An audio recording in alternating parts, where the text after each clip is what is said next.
Hello everyone, Storm11 here. Today we'll be talking about the cold temperatures continuing over the next couple days. Got a small snow chance tomorrow, and we're updating on the upcoming winter storm that could be on the way for your Friday and into early Saturday. We're first going to get started with the current temperatures as of 9:30 this evening. It is getting cold out there, and it's been cold all day long. Low 20s across central and eastern Kentucky, with even a few mesonet stations out there starting to get into the teens out there, especially in the higher elevations of far southeastern Kentucky. Meanwhile, in western Kentucky, it's a little bit warmer compared to eastern Kentucky, in the mid to maybe even some upper 20s out there where we got some more cloud cover. And talking about that light snow chance tomorrow here, I'd say it's went down just a little bit, but it's still not zero for your day tomorrow. This is getting into early tomorrow morning. You can see this is the latest 0Z high-res NAM. It's been doing a better job picking up on the snowflakes compared to some of the other models. And as we know of, it's been generally a light snow for pretty much most of the day. A few flakes flying around here and there, and the model's just not picking it up whatsoever. And the high-res NAM sometimes does a little bit better with that. So that's what we're going to be looking for on our light snow potential tomorrow. And you can see some of those light snow showers out there in flurries as they move off to the southeast into southeastern Kentucky through tomorrow morning. And you can see even maybe some little heavier pockets in there, but I don't think it's going to make a huge difference. But we could put on top of our current snowpack some light accumulations out there. Probably generally talk about a trace to maybe close to an inch of snow for some places. And you can see how that snowflake chance really continues throughout most of the day and even getting into tomorrow night as well. And then we kind of clear things up a little bit. And then here comes that next system. On the left side of your screen there, we'll be talking about that here in a minute. But let's check out the European model for temperatures over the next couple of days, and that's going to be the main story for the short term, is how cold our temperatures are going to get. So our high temperatures today, we've been stuck in the 20s throughout most of the day. And as you get into tonight, if you can get some clearing out there, you have a chance to get down into the low teens, and that's going to be the main story. If you could get clearing, you're going to get very cold. And the coldest temperatures is looking to be Thursday morning. And you can see here for Wednesday morning, European model believes there could be some clearing in northern Kentucky, which means lows in the single digits. If you don't see clearing, you may stay in the upper teens to low to mid 20s. And highs tomorrow, they don't really warm up all that much. They really don't for tomorrow. Kind of stuck in the teens, but here comes the coldest temperatures of 2025 for Thursday morning. Lows potentially below zero across parts of northern Kentucky, back up towards Indiana, where we have that extensive ice and snowpack in some of these areas. And once again, if you get clearing, you will go down around 0 degrees for your low temperature. Areas that don't have any, not much ice or snow accumulation, like across parts of southern and western Kentucky, you'll be in the teens for lows for Thursday morning. And you can see how temperatures, really don't warm up a ton for Thursday. Some of us may be stuck in the teens all day. And here we go again, Friday morning. Once again, some clearing out there. You could go below zero, but you can see here we got some slightly milder temperatures starting to show up off to our southwest, and that's our next system that we're tracking. That could be our next winter storm. We're going to check out the American model of the GFS. This is the 18Z run, and you can see here we're going to go from a countrywide view this time for the GFS, just to kind of show you guys what's going on out there. So we got two different systems. There's one that's going to be coming across the eastern Rockies Wednesday and into Thursday. Meanwhile, there's another system sitting down in Mexico and in parts of the desert southwest. These two systems are going to try to merge together as we get into Friday and into Saturday. And when that happens, you get a pretty decent storm system. And here we go, getting into Thursday night into early Friday morning. Here we go. Surface low develops near Houston, Texas. You got some snow across parts of Texas and Oklahoma, and especially into Arkansas and Missouri. And with a low like this, there's going to be a lot of moisture to work with this system here, as it has a connection with the Gulf of Mexico. And this is getting into Friday morning. Some of those light snow starts to move into parts of southern and especially western Kentucky. And meanwhile, farther off down to the south, look at all that heavy snow across parts of the deep south down there. That's going to be a winter storm for some of them folks down there. And you can see how that low continues to track to the northeast. Kind of strengthens a little bit, then it kind of starts to weaken. And there's going to be another piece of energy trying to get involved. It's going to be somewhere in the Midwest around this time here. And there's also going to be a cold front off to our west, and that's going to bring a reinforcing shot of some colder air into Kentucky for later in the weekend. And you can see you got that low pressure system moving across parts of Georgia and the Carolinas. Could be a nasty icing event down across parts of Georgia and the Carolinas, where you have what's known as the cold air damming effect. And that means colder temperatures at the surface, and you got that milder air going overhead. You can get some mixing issues down there. And that could be a big problem for some of those folks down here. Meanwhile, up here in Kentucky, we don't have to worry about the mixing, which is good. I think the entire state should stay as all snow. And GFS tries to suggest that there could be a stronger storm system just off the east coast up there as well. So that might be another thing to keep an eye on for the folks in the northeast. We'll check out the Canadian model, and this time we'll go in the Ohio Valley view. And you can see, as we get into Thursday afternoon, that's when the storm system starts to get going in the southern plains. And you can see could be some pockets of heavy snow across parts of Arkansas, southeastern Oklahoma, and northern Texas. And look at all that sleet and freezing rain mixture down across parts of the deep south. And you can see here comes that surface low moving across southeastern Alabama into central Georgia. And once again, got another model showing the potential for a lot of icing down there. That could be a big problem for some of the folks down there. Meanwhile, up here in Kentucky, it's just generally light to moderate snow up across parts of Kentucky, and eventually the system moves out of here by Saturday afternoon. Here's the European model, and pretty much a similar thing here. And you can see here once again heavier snow down towards our southwest, and some of those snows do make it up here in Kentucky. The European model a little more aggressive compared to yesterday. As we've looked into the models yesterday, European model was the least enthusiastic model to this. Now, the problem with the European model with these type of setups, like we're talking about here, there's going to be two systems that's going to try to phase together. And the European model tends to hold this most southern piece of energy too far to the southwest, and that's a known bias on the model.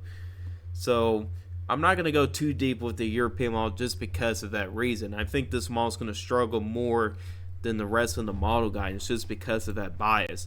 But even with that bias, it still gives us a pretty decent hit of snow across most of Kentucky, and eventually that system moves out of the way by early Saturday. Let's check out a different model. This is the icon model. I'm supposed to be at the precip type, not the snow map. You guys were not supposed to see that. We'll talk about numbers a little bit here in a minute. But here's a look into the icon model here as it tries to load in here. My internet's running slow this evening as usual. And you can see here comes your storm system. Not as strong as compared to some of the other models for the southern plains, but it does pick up a little bit as it gets closer to Kentucky. You can see here a nice period of some moderate snow across central and eastern Kentucky, and that system moves out of here by Saturday. So there's a pretty good agreement on the timing here, and you can see most of the models are pretty similar. So we got a better agreement today. And now we got some new models getting arranged. This is the high-res Canadian model. If you remember, this model here was too far south with our system. Let's see what it shows with this one. And you'll see here, it's kind of closer to the Canadian model. pretty good amount of snow down towards Oklahoma and Arkansas, and you know what? It's actually a little bit farther north compared to some of the other models. And remember, this model is a little bit too far south on the last system. So that's a little bit interesting that this model here is a little bit farther north compared to some of the other models out there. So that's kind of interesting. And this is usually not a bad model to look at when we forecast snowfall events. And what's also in range is the NAM, which is one of the better models from the last winter storm. This model actually verified pretty well. And usually at this range in the NAM tends to struggle a little bit. So I'm not going to go too deep with the NAM model, but you can see here some of that snow there going across Oklahoma, Arkansas, parts of Missouri, and you can see how it's pretty enthusiastic with the snow. It's definitely more widespread compared to some other model guidance. And you can see here across Kentucky, periods of some moderate snow out there, and that could be a pretty good hit of snow. And it doesn't go for the entire event just yet. In the time of making this video, the 0Z run actually just came out. I didn't think it was going to get done, but here we are. So that's going to be my first reaction to the 0Z NAM model run. It's actually got some more icing on this run compared to the previous one, and it looks like it might be a tad bit to the north compared to its previous run. And this model here did handle pretty well last time. And what this model tends to do, the NAM tends to trend a little bit north as you get closer. So we got to keep an eye on that, because anytime we have a more northern track of the system, it's stronger and you can get more snow out of it. And you can see here it shows a really nice hit of snow across Kentucky, and that can actually be a pretty good winter storm out there. And let's start talking about numbers for a little bit. We'll get back to these other models here in a little bit in terms of numbers. And I want to look into the GFS ensembles. And this is the probability for at least 4 inches of snow. So this would be winter storm warning criteria for us. And you can see those numbers there really pretty elevated down across parts of Arkansas, southeastern Oklahoma, and eventually getting into Tennessee, northern Mississippi, northern Alabama, northern Georgia, and then you can see how those numbers there make it to Kentucky. Now at this range here, these are not bad probabilities. You can see here generally across southern Kentucky, it's about a 40 to as high as a 65% chance of seeing at least 4 inches of snow, which is not bad. But also, this is using a 10-to-1 ratio, so likely these probabilities are going to be too low for some areas. But either way, that's some pretty good numbers out there for a probability. So GFS Ensembles really likes southern and southeastern Kentucky with the winter storm potential out there, and I think this could, and I do believe as we get closer, when we see a better agreement, I think these numbers here are going to go up a little bit more as we get closer. And we'll start talking about some numbers here as we get closer here, because there's actually a pretty good agreement on numbers at this range, and it's not something you see very often with weather models having a good agreement. So while we're looking at the NAM, I'm going to upload the Kuchera ratio for the high-risk Canadian. So while that's loading, let's look into the NAM model for snowfall numbers.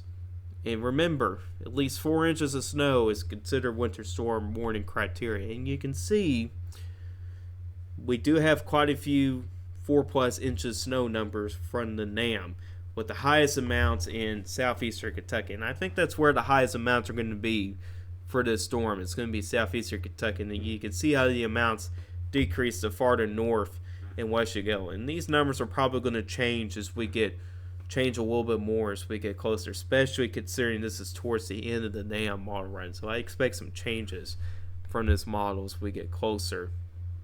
But then again, it did handle pretty well in the last system, so that it is worth noting.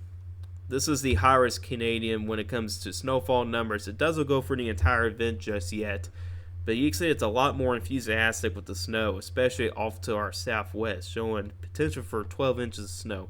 That's likely overdone, and this model was overdone with snowfall amounts in the last system, just a little bit. But you can see there's a lot more enthusiastic, and if it were to go for the rest of the run, this would be a pretty good winter storm for Kentucky. Talking about general 4 to 6 inches of snow across most of the state, which would be a pretty good hit of snow. So let's move on to the Icon model, and this is the model you guys were seeing earlier for snowfall amounts, and this would actually be a classic winter storm for Kentucky. Highest amounts in the southeast, but you can see winter storm criteria type of snow as far west as the I-65 corridor. But you can see once again lower amounts the farther north and west that you go. And now the European model, I don't have access to some of the snowfall numbers. Well, actually I think I do. Yeah, they have the 10-to-1 ratio. The ones we've been looking at is the Cachera ratio, and there's a difference between the Cachera ratio and the 10-to-1. 10-to-1 ratio, it measures the cold air. So basically, if you get 1 inch of rain, you get 10 inches of snow. Which I can't remember what actual temperature that is, but temperatures are likely going to be colder than the 10-to-1 ratio. So we're going to be looking at two Cachera ratios, but this is using the 10-to-1 ratio, so these numbers here are likely to be a little bit higher than what is being shown here. And you can see that's a pretty good hit of snow from the 12Z run of the European model. Even with that southwest bias that it has, that's actually still a pretty good hit of snow for us. And here's the Canadian model, and while that's kind of loading in a little bit, I'm gonna go to the GFS real quick, go into the Ohio Valley view, and then we'll load up the snowfall numbers on here as well. And you're going to kind of see a similar theme here with some of these other models as well in terms of snowfall numbers. And you can see the Canadian model is closer to the high-res Canadian, and you can see that's another pretty good hit of snow out there. Highest amounts are generally across southern Kentucky, so it's a little bit different. But generally 4 to 6 inches of snow across southern Kentucky, northeastern Kentucky, a little bit less. 2 to 4 inches up there. And then finally the American model, which also handled pretty well in the last system. And you can see here it also shows winter storm warning criteria snow, especially across central and eastern Kentucky. So overall, a pretty impressive agreement. There's some disagreements for western Kentucky. Some models a little more enthusiastic than others for western Kentucky. But if you want my opinion of where the greatest risk for a winter storm is in Kentucky, I'm going to say it's probably going to be in this area. Here, let me kind of redraw this. I think it's going to be somewhere in here. I think that may be where the greatest odds for winter storm warning criteria snow is going to be, and I think it could be anywhere from 4 to 6 inches. It's kind of a low end event for a winter storm, but it's still a winter storm out there. Now, western Kentucky might be more of a winter weather advisory type of snow. There's actually lower confidence in western Kentucky, so we'll have to wait and see how that plays out there. But regardless of the scenarios, I think everybody's going to get snow out of this event. I really do believe that, and I think the best chance for the higher snowfall totals are probably going to be across central and eastern Kentucky, though northern Kentucky might see a little bit less, and same way for western Kentucky. So one last thing I want to look at before we end this video is take a look at the GFS model and look at the pieces of energy. So this is as of today, and that piece of energy is still sticking around in the desert southwest, but you're going to see another piece of energy, another system drop in from Canada here as we kind of move this on here. And here's that other system coming in here, moving across Montana, Wyoming, and here's our other system down here.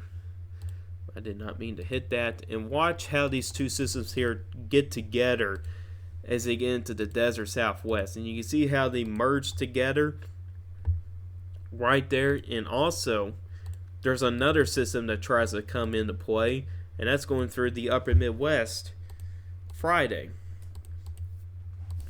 And you can see how those two systems phase together, and that could be a potential big storm for parts of the Northeast up there. as well. So there's a lot of energy being thrown around the system, and that tends to lead quite a bit of uncertainty. But it is quite surprising to me that we have this such a strong agreement. Now we do have this system here observed with our weather balloons, but I don't have much observed with the northern piece of energy just yet. But that northern piece of energy does arrive in the United States tomorrow. So if we can get weather balloons observed in this system here, I think models will become a little more accurate on Thursday. So it's going to be very interesting to see how this plays out here. Now, then again, with this low here coming in from the Gulf of Mexico, it's more of a Gulf low pressure system. It's going to have a lot of moisture with it. So definitely no shortage of moisture. We got plenty of cold air with it. I think it's just really going to depend on how strong this system's going to be.